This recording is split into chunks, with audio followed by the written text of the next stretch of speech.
achieved.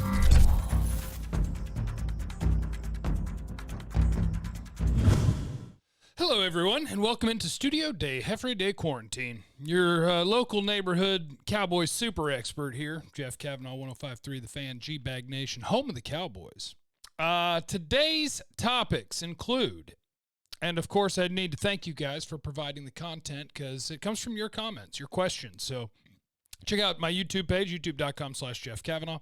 Leave in the comments what you want to talk about tomorrow. I'll try to take care of you. Now, what the most people asked about today was CeeDee Lamb's jersey number.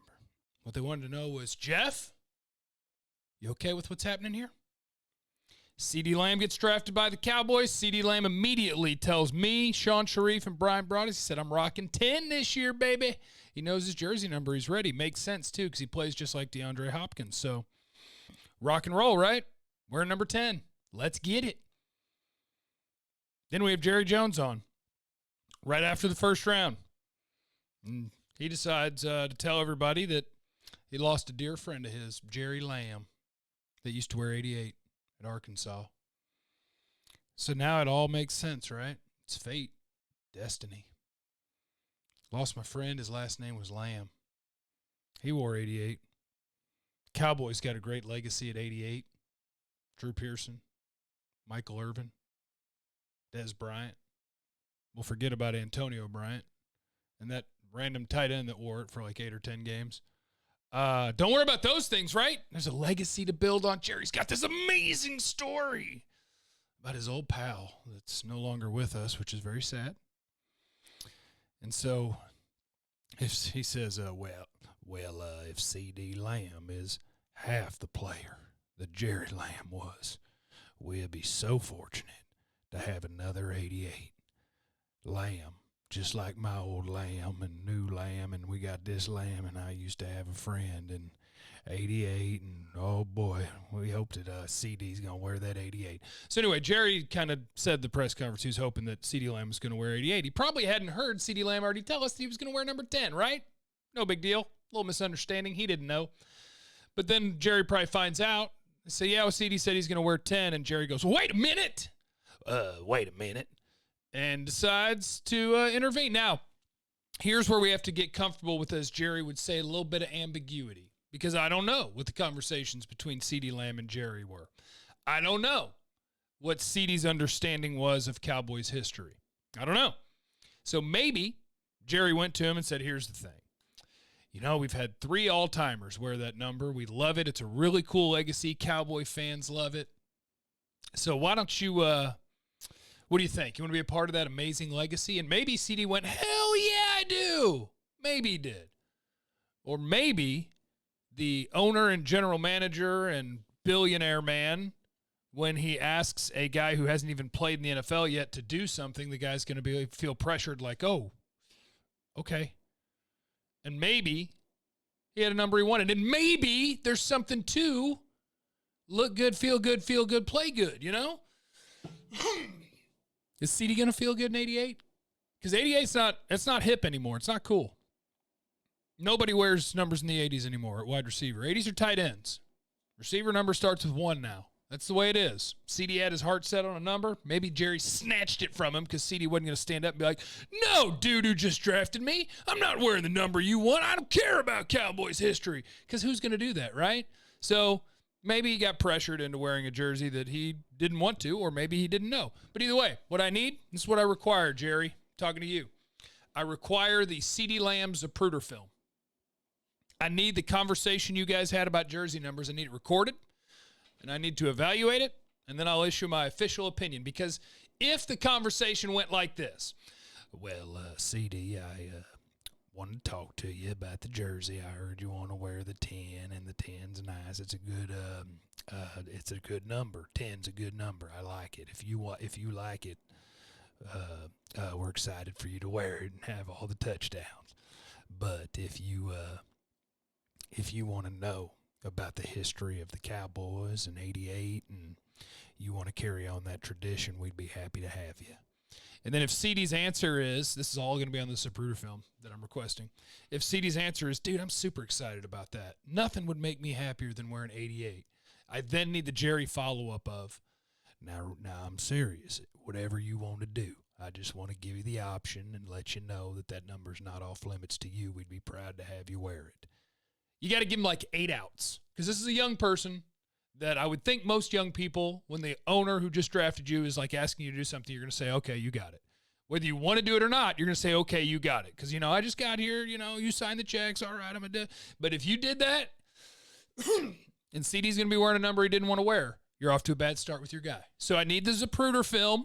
I need the CeeDee Zapruder film to see how that convo went, to see if I approve. My tentative stance is CeeDee Lamb should be wearing 10. It's the number he wanted to wear.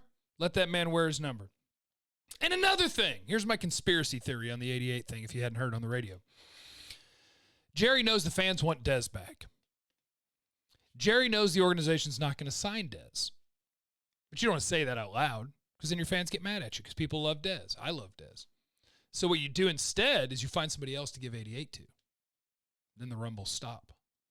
Because now you're talking about the legacy, and Dez Bryant was the last one, and then here's the next one. And when you say here's the next one, you're acknowledging that the last one's gone. So that's how they get rid of the Dez story without having to say, we're not interested in signing Dez. That's my conspiracy. Here's my other one.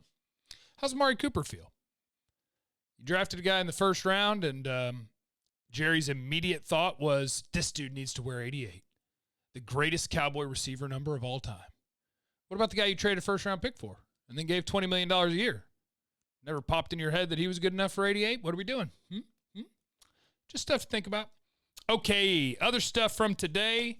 The Cowboys Network said, could you break down the possible compensatory picks for 2021 for the Dallas Cowboys? I sure can. Compensatory pick professional in the building, so we're past the deadline of signing guys and it counting toward the compensatory formula.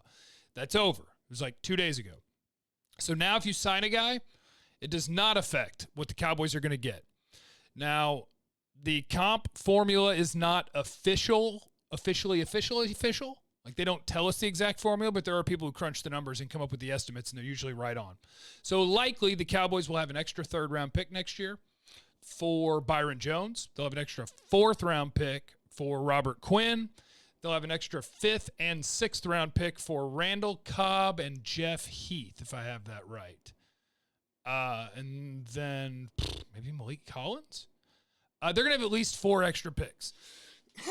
Excuse me. Allergies are tearing me up. It's not the Rona. They'll have at least 4 extra draft picks next year, and they should have at least a 3 and a 4 in terms of good picks. So trading away their 5th-round pick to move up to pick Tyler Biadasz, not a big deal because they're going to have extra picks next year. And that's what the best teams do. The best teams win the comp pick game. Your guys walk, you get compensated. You try to find guys to sign to replace them that will not cancel out comp picks. And now you're free to sign whoever you want, and it doesn't count. So get on it. Jadeveon Clowney, let's go. Win the Super Bowl. Go get him. Or Everson Griffin, I don't care. Let's see here. Justin, who will be the guard and center? I don't know. All right, let's take a guess. My best guess. Connor McGovern starts at center. Connor Williams starts at left guard. That's my best guess today. We'll see what happens. We'll see where McGovern is physically. We'll see what Biadasz has to offer as a rookie when they get to actual camp. And we'll see if maybe they want to trust Joe Looney to at least start the season because he's done it before in the NFL. Maybe they're comfortable with that. But may the best man win. That's my thing. Whoever. I don't care. You got candidates. You got dudes. Run them out there. Whoever practices and plays the best, you won a job. Congratulations. It'll be a novel concept for the Cowboys. Competition. There's more people asking about CeeDee. Just go ahead and rewind this thing a few minutes. Get my take on CeeDee again. Do you think Jordan Lewis will be able to cover CeeDee in camp? No. Will the slot upgrade affect his chances at slot corner? No. Slot corner, I would imagine, will be Anthony Brown or Jordan Lewis. We'll see. Anthony Brown got another 3-year deal, so he's going to be here for a while. I'll pick him as the favorite to be the starter at slot corner, just like he's been when he's healthy for the last 4 years. So, yeah, I'll say Anthony Brown's going to be the starter in the slot, but I'm good either way. I've been a Jordan Lewis fan since Michigan. I love him. Dude's got some fight to him. I love him. But either way is fine. On the outside, same thing. Either way, whoever wins, Daryl Worley, Cheeto, Trayvon, Reggie, whatever. And maybe Cheeto's moving to safety. Maybe Jordan's moving to safety. Either way, beauty of the last two things we've talked about, offensive line and secondary, may the best man win. We'll figure it out. Nope, ain't nobody locked in anymore. No. What are your thoughts on how teams, well, this is Danny, will defend, teams will defend both Cooper and Lamb. They can't have an 8-man box and get torched. What do we do if Dak doesn't get signed and holds out? Well, I wouldn't worry about a Dak holdout. This team folded to the running back. The running back didn't show up to camp, and they were like, oh, my God, what are we going to do? If we don't have the running back, we'll never win. And they gave him what he wanted. So if Dak holds out for 6 minutes from actual camp, he'll get a deal done. The Cowboys will sign him. They folded to the running back. They're not going to fold to the quarterback? Come on now. Come on now. I've heard Broadus make fun of your video game habits. What do you typically play? And have you played Destiny 2? That's from Colin. Haven't played Destiny 2. Call of Duty Warzone, man. Last night, we got a draft tournament tonight, Tolo draft tournament. It's already filled up, but you can inquire about the next one. My team, last night, I got us all together for a practice run. We sucked. It was bad. So we're probably going to get last place tonight. 5 teams. Dalton Miller's a captain, Gavin Dawson, myself, Sterling is a captain, and Corey Majors is a captain. So we'll see what happens. I had the 4th pick. I got Shooter McSwaggin on the squad, got Ziggy, got my buddy Classic. I like my team. But last night in our practice runs, we sucked. It was bad. I sucked. I do suck. It's just kind of the way it is. Okay, I got a whole bunch of other stuff here. Like Brandon, he says, can you teach more about football formations like 10 personnel, 11 personnel, as well as defensive formations that you would like to see the Cowboys run more next year? If I ever talk over people's head in a video, just let me know. I try not to. So like when I say 11 personnel, those numbers, the first number is the number of running backs on the field. The second number is the number of tight ends on the field. And then through that, you do the math to figure out who else is on the field. But so like 11 personnel would mean you have 1 tight end and 1 running back. Well, 1 running back and 1 tight end, because 12 personnel is 1 running back, 2 tight ends. 21 personnel is 2 running backs, 1 tight end. So 11 personnel is what they should run literally every play. Every play. Yeah. Mari Cooper, Michael Gallup, CeeDee Lamb on the field. Blake Jarwin on the field.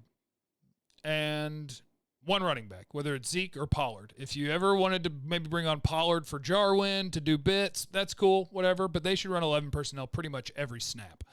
All right, thank you guys for checking this out. Make sure you're subscribed to my YouTube page, Jeff Kavanaugh.